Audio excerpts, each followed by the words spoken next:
So my name is Drew Paul Bell, and I have one of the reasons why I guess I was asked to talk about this is because when I came to Southern Poly, I got a minor in business administration. So I also took an interest in marketing and business type of things.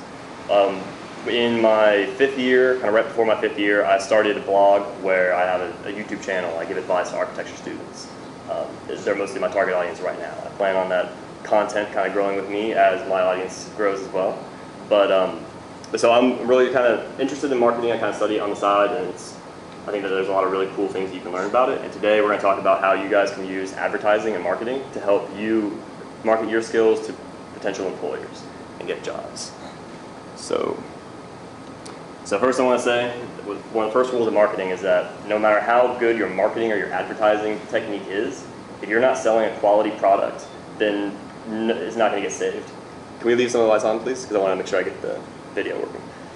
But so with this, I just want to say it's really important to make sure that you actually build up your own skills while you're in school, because there is a lot that you can learn by exploring other avenues that you're interested in, as well as doubling down on the stuff that you're learning in class. Really pay attention and use these 5 years to actually grow and benefit from it the best that you can. Don't wait 5 years and then just think that you're gonna redo some of your renderings and then get a job. Make sure that you can actually build up your own quality as best as you can. And so then this brings me to my next point. There are kind of a lot of people that have the tendency to shy away from marketing or kind of self-advertising because they think that they think of the sleazy salesman or the person who's trying to convince them to buy something, just kind of shove their products down their throat. Kind of like the late night infomercials and the cheesy kind of sales tactics. But I think that the way I like to think of it is that people don't hate salesmen, they hate bad salesmen. And the other thought that I have about this is that good marketing is kind of like good plastic surgery, in that when you see bad plastic surgery, you know and you say that's bad plastic surgery. But when you see good plastic surgery, you don't even realize it's plastic surgery, right? So then people only see the bad stuff and then they think, oh no, that's terrible, it's all bad. But actually, there is good stuff being done, it's hard to notice. So the way that you should market yourself is not just to spam people with things or send out a ton of resumes. Instead, it's to actually create relationships with people through content, through kind of just being yourself online. And we are going through a major shift in the way that human beings even relate to each other, right? The whole concept that we as people can even take our own identities and project it onto this thing called the internet is actually pretty fascinating. That is a way that we are now relating to other people, right, through this way of being online. Maybe some of you guys have friends that kind of don't post anything online, and you haven't seen them since high school. But then you have other friends you haven't seen in real life since maybe middle school or just at the same time. But because they post things online every day, you feel closer to them. You feel like they're more a part of your life. The same idea can be used as a technique to help you advertise your skills to the world. And this doesn't necessarily mean that you are spamming one person, right? This is sort of a thing that has to happen all the time because you're constantly expressing yourself on the internet. You're creating more of a presence, and that doesn't have to necessarily be through writing blogs or anything like that. But if you, with your online presence, because you do have that, you have Instagram, Facebook, Twitter, with any of these things, if you layer into this your own sense of self, the things that you're interested in, who you're really about, then it will be there. So then when someone goes and looks at your resume and says, hey, let's check out this person, see what they're really like, then they'll see that. So this isn't necessarily even about targeting 100% of the time. It's about taking your content, what you're interested in, what makes you special, what you like to do, what you're good at, and making the world aware of it. Okay, so I have up here, everything online is a lie. Everything is online is a lie. Something that really fascinates me is that so many people, they sit back and they say, oh, but everything's already on the internet. You can go look that up, it's all online. but it's not all online. Like I said, remember that friend that you have that doesn't ever post anything online? You can't find anything about them online. So then there's always more ways and times to kind of make yourself available on there. The other thing is that sometimes everything's not online. Like, you can create new content and stuff that isn't there. Right now, I'm running a YouTube channel where I give advice to architecture students. I followed several YouTube channels where they give advice to marketers, to business people, people for weight training, all different types of stuff, and I was always looking for the channel about architecture. Like, where's the person giving advice for someone like me?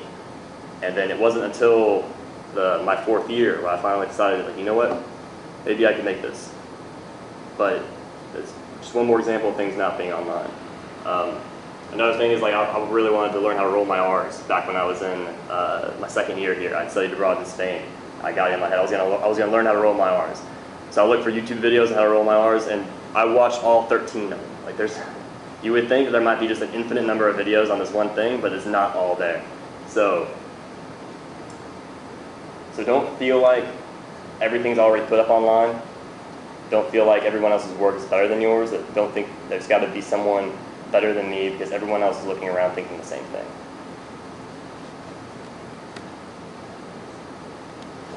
So I heard this amazing idea by a guy named Seth Godin, who talks about mostly marketing and business. And he said that basically anyone between the ages of about 16 and 36 is now the patriarch of their family tree from this point on. Think about that. The stuff that your grandparents did was all lost in the sands of time, right? Their memories died with them. You have pictures, you have names, but no one can, it's not so easy to go back and find information about them.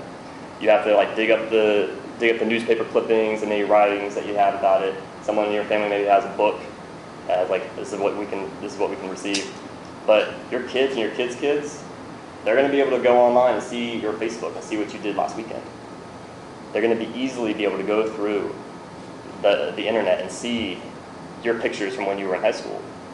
Imagine being able to relate to your grandparents when they were 12, 13, 14 years old and see what they were really like back then. Now, this can have two effects on people. One is it can scare them and say, oh, I better be really careful about what I put online. And you should. But then the other option is really take advantage of this. Understand that people are going to be able to trace their way back to this point in time. Like, someone has said this before, and I love the idea that we are living through the biggest cultural shift ever. And we're in it, so it's hard to contextualize. But literally, the way that we're communicating and connecting with each other is not hyperbole. The internet is not a fad. It's not going away. The way that we relate to each other is completely changing. So it's important to use the internet and online social media marketing in your presence, really in the world today, how you relate to people. Okay, so now we're going to talk about specifically how to broadcast your brand.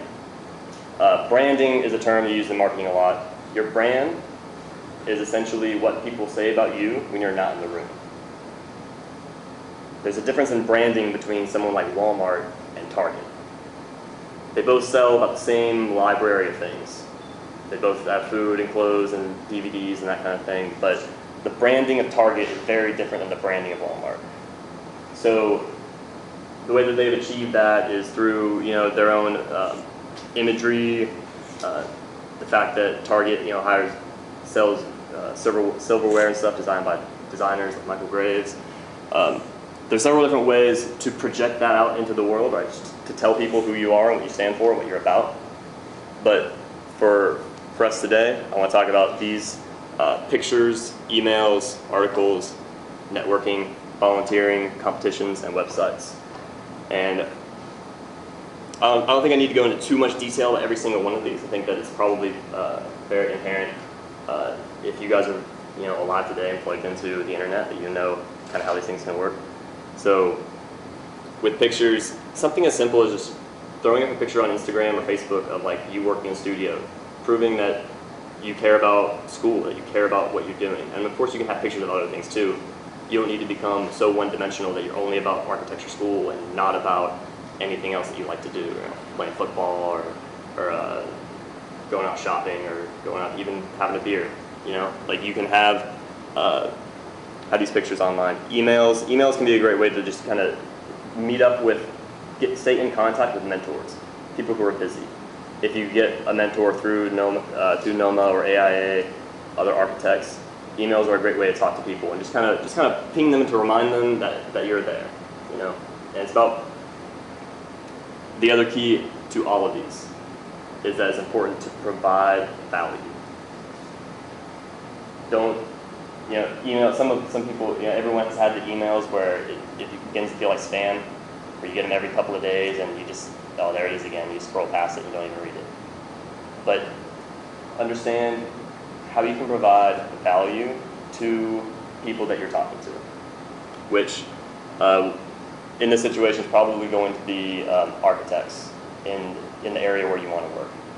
So you're going to meet them through networking, and there's lots of ways to meet architects in town, you know, through plenty of events. Once you get their contacts, right, first you have to go to these events and meet them, shake hands, exchange cards, but then make sure to follow up. You know, again, remember the person who doesn't post anything online, you kind of forget about them. If you can communicate with them through emails, through whatever, then you get kind of reminded in their mind. They see you as somebody who is interested in bettering themselves as an architect and somebody who cares about this community of architecture. You're going to be more likely to maybe not even find a job with that person's firm, but that person may say, hey, I know somebody who's looking for a job, or I know someone who's looking to hire somebody. So then you can also obviously find people through volunteering, you know, and just network with people around. With competitions, I think that's, if you could win a competition, then I mean, you can obviously leverage that on resumes and any kind of interview. That's can be difficult to do though, because you know, you put a lot of work and a lot of time into it, and you're also busy with school. But with websites and articles, I think these are both two things that some people kind of glaze over or have trouble executing on. I in my senior year, contacted Graphisoft and contacted them about if their sales representative knew anybody in Atlanta or in particular places that worked with ArchiCAD that could be looking for a recent graduate to hire. This is an avenue that you guys can take to try to meet somebody. But also what came out of that call was they said, hey, we're always looking to feature recent graduates and students on our blog. Would you like to write an article for us? So I wrote this article about using ArchiCAD from a student's perspective, and it got published on Graphisoft's website. This went up a couple weeks after I graduated, and I basically had my thesis project published on the internet only a few months after graduation. That in and of itself didn't generate people calling me asking for a job. What I did was I took that and I leveraged it by putting it on my resume, bringing it up in interviews, and then I wasn't just the student who has a degree, I was a student who has a degree and has written a blog post, has written an article for ArchiCAD, for Graphisoft. There are, like I said with the internet, there's so much content being put out, there are so many articles being written, that all has to come from somewhere. Someone's writing those articles, and just like you guys, they have a lot, and they have other things that they want to do. There are a lot of people writing articles within the industry of architecture. If you call them up and you say, hey, can I write an article for you on the perspective of a student? I have this, and this to offer. Maybe you worked on a cool group project. Maybe you were a part of a competition. You know, you worked on the green roof that I know Ed Akins was working on a few years ago. And there's a lot of opportunities for articles. I think that this is one thing that many people kind of gloss over and miss and don't take advantage of. And then just real quick on websites, I think it's easy to pass out your resume and your portfolio on websites. If you have it on there, you can put your website on your card, pass out cards. You can send somebody resumes and a cover letter and have a link to your website if they're interested in seeing that, and you don't have to send them an entire portfolio through a project full of projects that maybe they're only interested in the urban design project. You know, if you have it all up online, they can go in there and see whatever they want, and you're not breaking their rules about how many pages you can send them. And then the other thing with websites is if you can get an official website that ends with like .com, your name like .com instead of like .wix.com, something that doesn't look free, then I'm just speaking from personal experience. I know that I've told people my website before, and a lot of them have kind of taken a step back and said, oh, it's like not .wix, that's nice. So again, you kind of have to know how to do a little bit of web page management, and then execute on that. But I think that's kind of an important boost that can help you out a lot. Okay, so you also have to get the attention of professionals. So if you are looking for a job and you're just kind of calling up offices or just sending out resumes, that's a very weak position to be coming from. I know, speaking for myself, I work in a small office where we have like 5 people, and oftentimes I'm the one who answers the phone. And I can tell you guys, as a business, we get a barrage of calls every day from like just automated people trying to sell us something and all kinds of stuff that we're not interested in, and we are very predisposed to just kind of hang up and just say, no, they're in a meeting, can't talk anymore, sorry. Okay, we can take a message. And it's important to understand that if a firm isn't hiring, then you're probably not going to get a job from them. Because architecture is a business. And of course, like, we love it. It's very artsy and very cool, but in school, there's a lot of just there's a lot of thinking, but it doesn't matter how warm it makes you feel on the inside, or how nice it would be if someone would hire you and just give you this opportunity. Like, they don't owe that to you. And that can be a harsh reality. But you have to understand that they are running a business, they have to make payroll, they have to make money, and that's very important. And they can't just hire on somebody to be nice to that person. Now, that being said, a lot of professionals love to mentor people. They love to help people. You guys have that as something that you can give to a professional. If I make YouTube videos. I spend a lot of time to make YouTube videos, and I'm not getting any money from that yet. Like, I'm hoping one day I will, but like, as of right now, I'm not. I'm doing it because I like to help people. And when I get a comment from somebody, I love that. Like, I always make sure to comment back. I like it. I do whatever I can. If they make a suggestion, I try to act on it. Professionals are the same way. They would love to help out people. Many of them will. You can, through mentorship, get a lot of value from them by taking their advice and running with it and really taking it seriously. And that will help you make a very strong connection with somebody. Sorry, that was a point I needed to make earlier. I forgot. So it's important when you're looking for jobs, look through job postings online. Look for, like, if you know a particular program. Say, I knew ArchiCAD. I focused on it.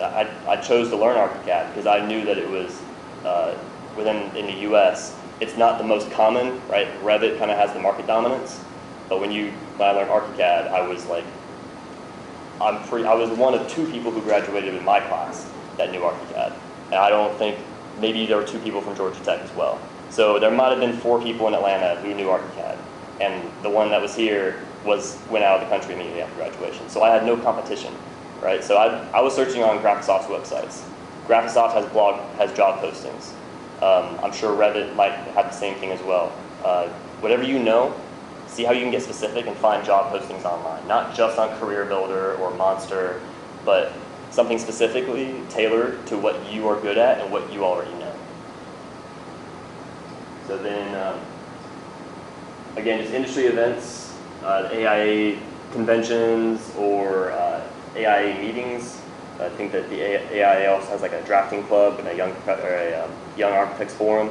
There's plenty of events that you can go to meet people and get connected with them. And then, again, like I said earlier, using social media, email, LinkedIn, like portfolios, your website, using that as a way to communicate with people and kind of ping them and to remind them that you're there, take their advice, and build that relationship. Oh, and then also, it's also important, if you're getting a job at a design firm, to design your resume. I'll say this is my resume. I'm not going to say that's like overly designed. I definitely could have done more graphically about it. I felt like I was in a position where I had heard that advice from people before, and I also heard the advice from people like at the Career Center, where you go there and then they're like, oh, your name's really big, and then they give it back to you, and they kind of act like, oh, you shouldn't do that because they're not tailored for design professionals. If you're trying to find a job at a firm that does good design, then they're going to be attracted to somebody who has designed their resume. There's a great quote that I heard one time that says, see how a man does anything, and he'll show you how he does everything. I noticed something about my boss. My boss does great design. He's won several awards, and I think he's a great architect in the city of Atlanta. And he started using ArchiCAD back when it was very new. What I find interesting about that is that he was innovating not just today and now. Right? His innovation doesn't just start in what he designs. It starts in his process. He was one of the first people to jump onto a new thing. That habit of innovation happens everywhere.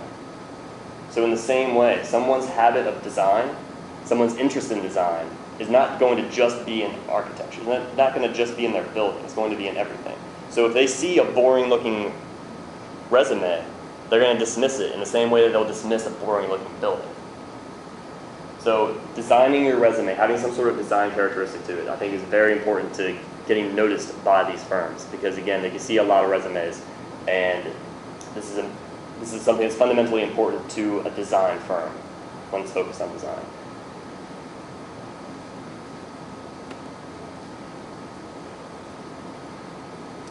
Okay, so in networking and in finding a job in business, everything is about providing value. When the very definition of business is exchanging two things of value, whether it's exchanging, bartering like sheep for cows, or bartering money for service. What you guys want to be able to offer somebody at a job is value. Now, the value is, you need to think broadly about this. It's not going to just be your ability to be a workhorse and just get stuff done like what's happened here. That's a major part of it. But there's more to it than that. Like I said before, mentors, professionals, people like to help other people. They feel good when they give an advice to somebody and then they take it, and then they see them grow on that. They begin to, even feel like emotionally invested in somebody if they're emotionally invested back. You as someone who's young, someone who is more plugged into the internet, who maybe has only known the computer, how to design in the computer, some of the exciting things that are going on, you're a lot more fluent than older people when it comes to the internet culture, even some of the computer programs. Now they might know what you do with it better. They might know the architecture that you designed with these computer programs. They might know that better. But you, as someone who's young, you bring a certain kind of youthful energy to a firm, and don't undervalue that. Then the other thing is website management. This is something that is very specific, kind of very tailored, but if you think you can do this, it's interesting because when I got my job, I also have the website. I leveraged that on my resume. I said I have this website. I can do web page design a little bit, and they said, oh well, we're looking for someone to handle our website actually, because this is a design professional, someone who values design, and it means a lot to him. It means a lot to him that his website looks good. And he knew that he had errors and glitches in his website. The person that used to work on it left to have a baby, and they needed someone to fix this. And I heard in every resume, in every interview I was in, they said that they needed work done on their website. So in an architecture firm, there's going to be ups and downs. There's going to be times where you have a lot of work to do, and then there's going to be times where they're struggling to find anything for you to do. And you can only organize the samples in the sample closet so many times before you don't have to do it again. But if on those down times you have that secondary skill of something like web page management or graphic design for marketing, something else that can value that firm, or even like producing little things. My boss makes lamps and some chairs that he sells on Etsy as well. If you can help out with anything else with what it takes to run a business, then leverage that in interviews and talking with professionals. And also you have to do that in learning it, right, in building it. But that comes from exploring whatever you're interested in, right? For me, I was interested in websites. If you're interested in something else, then go explore that and see how that can help and benefit a professional. And then also renderings. If people who are working in design firms, we spend a lot of time doing drawings. And rendering can take a long time to really get a rendering the way that you want it to look. And if you get really good at that and you know that like the back of your hands, you might know that better than some of the people at the firm. If they spend all their time doing drawings, then the amount of time it takes to do a rendering of a building that's already built or almost already built, then that return on the time spent is not well proportioned. So basically, they're not going to earn a lot of money by doing renderings all day. But if you as a student learn that, and you can bring to the table high quality rendering skills, you increase that firm's chances of getting commissions, getting awards, winning competitions. So that's another key skill you guys can focus on as students, and then leverage that in interviews and in networking with architects.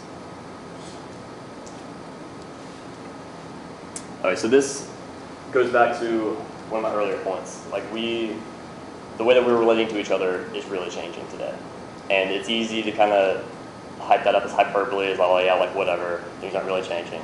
But we now interact with people that we're now aware of, people that we haven't seen in years. Rather than having to call up every one of your 400 friends on Facebook and call them and ask them how they're doing today, you don't have to do that anymore. Instead, you know just by going online. People are present to other people. They're kind of in the public space at all times, right? This persona of what they put out online. That persona is very curated by what you put out through pictures, status updates, tweets, Snapchats, whatever. So it's important that my best advice to anybody in college, really, is to figure out who you are and what you stand for and what you believe in. Because if you do that, then you can have a very clear voice about your identity, about yourself to the world, and that's going to affect how people accept you. If they see you as somebody who cares about design, somebody who works hard and does this and has all these other interests, you'll be accepted for that. But you have to know who it is that you want to be and what you want to stand for, what you want to do, and you have to advertise for that. You have to advertise for what you want to be, what you want to get supported for, what you want to be accepted for. So through using the internet and using these kind of social media marketing, just using the internet to really just connect with people, you can communicate that to anybody. And again, remember that at the very base of it all, that's exactly what it is. Right? The internet is really just, it's not computers so much as it's just people on the other end of the computers. What happens on the internet is not more computerized, it's just amplifying human nature on the internet. Right? We're still people, we still relate to each other. It's people talking to people, not people talking to computers. Understand what it means to communicate with other human beings, how to network, and then how to use the computer to do that is really what's the most important with the way that is changing networking. Okay, so that's what I have to talk about today. And I hope this provided some value for you guys, and you can take this forward and help advertise your skills and get quality jobs in architecture or whatever field that you want to do. Thank you. Thanks a lot for your attention and your time.